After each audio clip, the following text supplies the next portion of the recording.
देखिए वो कितना, मैं कड़ा शब्द बोला, झूठ बोलते हैं। आपने लोकसभा चुनाव के दौरान उनके दर्जनों वीडियो देखे होंगे, वीडियो हाथ करके बिहार के जातिगत सर्वे में उन्होंने कहा देखो भैया हमने तो नीतीश कुमार से कह दिया था कि करना पड़ेगा। आप सब प्रबुद्ध पत्रकार जाके चेक कर लीजिए, बिहार में जातिगत सर्वे का निर्णय जून 2022 में हुआ, जब नीतीश कुमार की हमारे साथ सरकार थी। जातिगत जनगणना शुरू हुई अगस्त 2022 में, जब नीतीश कुमार की आरजेडी के साथ सरकार बनी। निर्णय हमारे टाइम में हुआ, क्रेडिट को ले रहे हैं, और मैं राहुल गांधी जी को विनम्रता और चुनौती से पूछना चाहता हूं, कर्नाटक में सर्वे आप करके बैठे जो नहीं लागू बाहर कर रहे, और आपके उप मुख्यमंत्री डीके शिव कुमार ने ऐलानिया कह रखा है कि मैं ये आंकड़ा जारी नहीं होने दूंगा। और आप सबको, और मैं सब प्रमाण बता रहा हूं, राज्यसभा में मैं उस समय उपस्थित था, सदन की कार्रवाई में मल्लिकार्जुन खड़गे जी ने खड़े होकर बोला, ये पिछली सरकार की बात है, चुनाव से पहले, तो हमारे संसदीय कार्य मंत्री प्रहलाद जोशी जी खुद कर्नाटक से आते हैं, उन्होंने कहा कि आपके राज्य में तो आपका उप मुख्यमंत्री कहना नहीं होने देंगे। उसके बाद खड़गे जी का क्या जवाब था और क्या चेहरा था वो आप खुद समझ सकते हैं। इसीलिए राहुल गांधी जी जो बोल रहे हैं, भाई तुम बड़ा कह रहे हो कि आपने करवा दिया सर्वे बिहार में, तो हिमाचल में करवाइए ना, तेलंगाना में करवाइए, और कर्नाटक में किया रखा है उसको बाहर करिए। इसे कहते हैं कि अंदर से कुछ और बाहर से कुछ और नजर आते हैं, और बाखुदा आगे क्या है आप लोग को समझ पाते हैं। अच्छा, उन्होंने आज ये भी कहा है कि प्रधानमंत्री सिस्टमेटिकली सारे देश का जो रोजगार का सिस्टम है उसको खत्म करना चाहते हैं, तो आरएसएस ने सारी सिस्टम को कब्जा कर लिया है, नागपुर से कंट्रोल है। देखिए रोजगार की स्थिति भारत की पिछले वर्षों में कितनी मजबूत हुई है उसका मेरे सबसे सिर्फ एक ऑफिशियल जो डाटा है, 11 crore EPFO account, employ provident fund account 2014 में 26 करोड़, तो 15 करोड़ लोग आके जुड़े हैं ना उससे। और मैं उनसे पूछना चाहता हूं, फिर भी किसी को कोई कैसा आंकड़े में मुझे समझ में नहीं आता, अगर उसकी समझ आंकड़े की नहीं तो हकीकत में देखिए, अगर 37 किलोमीटर रोज सड़क बन रही है, 12 किलोमीटर रोज रेलवे का इलेक्ट्रिफिकेशन हो रहा है, 4 करोड़ प्रधानमंत्री आवास बने, 74 नए एयरपोर्ट बने, चिनाब पे सबसे ऊंचा पुल बना, हमने विमान वाहक युद्धपोत बनाया, ये बना कौन रहा है भाई? कोई ना कोई तो बना रहा होगा ना।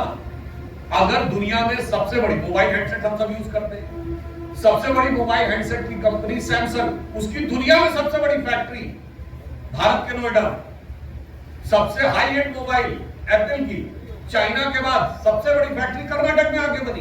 कौन बना रहा है भाई? कोई तो बना रहा होगा, आसमान से जिन्न आकर नहीं बना रहे हैं। तो आंकड़े में देखिए या हकीकत में देखिए, जो वो बोल रहे हैं वो बिल्कुल यथार्थ के विपरीत बोल रहे हैं। और मैं आपको दिखाना चाहता हूं, कल की रिपोर्ट है कि देश में सर्वाधिक बेरोजगारी हरियाणा में घटी है। रोजगार में हरियाणा ने तुलनात्मक दृष्टि से सभी राज्यों में सबसे बेहतर काम किया है। यह हमारी रिपोर्ट नहीं है, ये मीडिया की रिपोर्ट है। राहुल गांधी ने कहा है कि हरियाणा में ड्रग्स ज्यादा बढ़ रहा है और युवा ड्रग्स में धरता ज्यादा पंजाब के जैसे पंजाब में था, हरियाणा में जो है वो पंजाब में जो ड्रग्स का कारोबार शुरू हुआ था वो उन्हीं के दौरे हुकूमत में हुआ है। पंजाब में लंबे समय में बैठे हुए, आज हमारी सरकार आने के बाद वो सख्ती है। क्या आपको पता है हमारी सरकार आने के बाद कोर्ट में 22-23 हजार करोड़ की ड्रग्स पकड़ी गई? उनके जमाने में कितनी पकड़ी गई थी? 200-300 करोड़। जबकि उस जमाने में मुंबई से लेकर पंजाब तक ड्रग्स का कारोबार चल रहा था। क्यों पकड़ी नहीं जाती थी? नियंत्रण नहीं किया था, इसलिए स्थिति है। और कुल मिलाकर हम ये भी कहना चाहेंगे, आज भारत के हर नौजवान को उस ड्रग्स से भी लड़ना है, और जो मेंटल ड्रग दी जा रही है 7 समुंदर पार से, उस ड्रग को भी समझना है। क्योंकि आपकी स्वतंत्रता की क्षमता के लिए, आपकी निजी स्वतंत्रता और निजी जीवन की बर्बादी के लिए ये ड्रग जिम्मेदार है। तो वो जो ड्रग्स समझाई जा रही है दिमागों में, वो देश की व्यवस्था और देश की विकास के लिए सबसे बड़ी चुनौती है।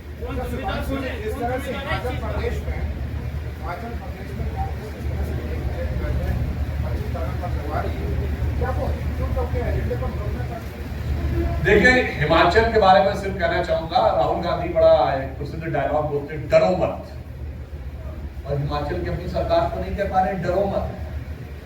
अगर ये बात पता लग गई कोई लीगल कंस्ट्रक्शन है, उसको छू नहीं पा रही हिमाचल की सरकार, कितनी डरी हुई सरकार। और वो नेता जो पूरे भारत में घूम घूम के कहता है डरो मत, वो अपनी सरकार को नहीं समझा पा रहा है डरो मत।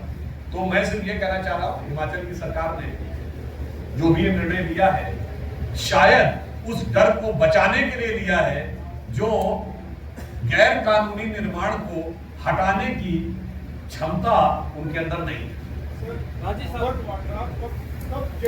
सवाल ये है सर कि कल नरेंद्र मोदी जी भी आए थे और आपने भी जिक्र किया दामाद जी का, पिछले 10 साल से यही सुन रहे हैं, लेकिन चुनावी मुद्दा होता है उसके बाद उनके बड़ी मजेदार बात है। देखिए, भारत में कानून एक प्रक्रिया से चलता है। अगर कुछ नेता गिरफ्तार हो जाते, साथ सरकार है, देखिए जबरदस्ती उन्होंने पकड़ लिया, ठीक, अभी कानून अंजाम तक नहीं पहुंचा, कुछ हो ही नहीं रहा है। तो मैं मानता हूं कांग्रेस अपने 2 आरोपों में से एक आरोप पर स्पष्ट करते हैं। इसका मतलब अगर वो ये मान रहे हैं कि कानून अपना काम कर रहा है, इसलिए वाड्रा पर कार्रवाई अभी अंतिम अंजाम तक नहीं पहुंची है, तो फिर इसका मतलब हम विच हंट करते हैं या आरोप छोड़ दें। अगर विच हंट का आरोप है तो ये आरोप छोड़ दें। ये दोनों नहीं चल सकते कि अपनी सुविधा के अनुसार अगर जाएंगे तो आप कहेंगे साहब राहुल गांधी पे कार्रवाई हो गई तो विच हंट था, और वाड्रा पे कार्रवाई नहीं हो रही है, तो कार्रवाई हो रही है, वो अपनी प्रक्रिया से हो रही है, तो साहब ये क्यों हो रहा है? तो मुझे लगता है ये इनके स्टेटमेंट में ये डुअलिटी है। तो प्रोसेस में कार्रवाई नहीं हुई है। देखिए, प्रोसेस कानून के अनुसार चल रहा है, जुडिशियल प्रोसेस चल रहा है। जुडिशियल प्रोसेस के ऊपर टिप्पणी करना कम से कम राजनीतिक दल के प्रवक्ता के लिए उचित नहीं। और मैं एक और भी फैक्ट बता देना चाहता हूं, न्यायिक प्रक्रिया में कितना समय लगता है। इंदिरा जी प्रधानमंत्री और उनकी हत्या प्रधानमंत्री आवास में हुई, सारे सबूत सामने थे, नहीं कोई किंतु परंतु नहीं था। कितने साल लगे फांसी देने में? 5 साल। जबकि उसके बाद उनकी पार्टी नहीं, बेटे की सरकार थी, और भारत के इतिहास में सबसे बड़ी बहुमत की सरकार थी।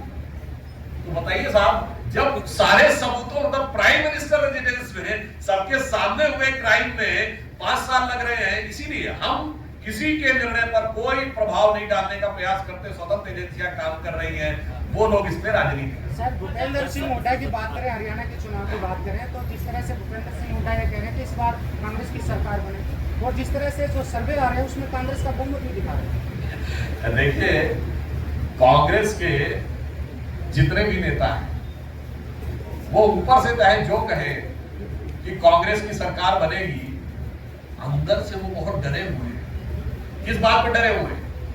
बीजेपी की सरकार आएगी इस बात से उतना नहीं डरे हुए, जितना ये है कि नेता प्रतिपक्ष की कुर्सी किसके पास चली जाएगी इस बात को लेकर डरे हुए। यानी उनका नेतृत्व हरियाणा कांग्रेस में रह पाएगा या नहीं, इसको लेकर वो डरे हुए। और शायद इसीलिए उनको राहुल गांधी से पूछना चाहिए कि कोई नेतृत्व आप क्यों नहीं घोषित कर रहे हैं। आप हुड्डा जी को इसलिए नहीं घोषित कर रहे हैं कि पुराने मजबूत नेता है, तो जब जाएंगे तो आप कुछ समझेंगे नहीं।